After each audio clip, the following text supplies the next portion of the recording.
Hi guys, இன்னைக்கு வந்து என்ன பார்க்க போறோம்னா ஆயாவோட ரவுடி சாங் கதையை கேட்க போறோம். நம்மளை காப்பாத்திக்கிறது பேரு ரவுடிசம்னா ரவுடிசம் பண்ணுவோம்.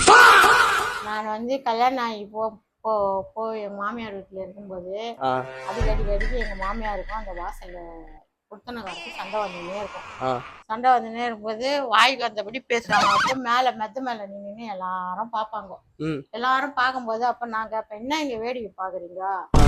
நான் சினிமாவா காட்டுறாங்க, வேடிக்கை பாக்குறீங்க? ஒரு வீரம், கண்ணுல ஒரு திமிரு, ஒரு ஆங்காரம் சொல்லி திட்டுவேன் நானு. அப்ப திட்டும் போது அந்த அந்த பக்கத்து வீட்டுக்காரன் என்ன பண்ணா, எகிரின்னு வந்தான். என்னடா எகிரின்னு வரேன்னு சொல்லிட்டு, உனக்குதான் எகிரி தெரியுமான்னு சொல்லிட்டு நான் எகிரின்னு போய் ஓங்கி காதுல ஒரு பழுக்குன்னு ஒண்ணு வச்சேன்.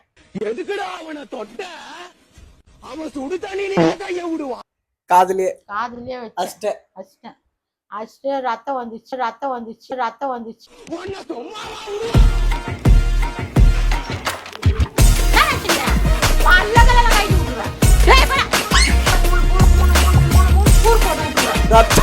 ரத்தமே வந்துச்சு. ரத்தம் வந்துட்டு அதுக்கப்புறம் அங்க இருந்து காலி பண்ணிட்டு போயிட்டாங்க.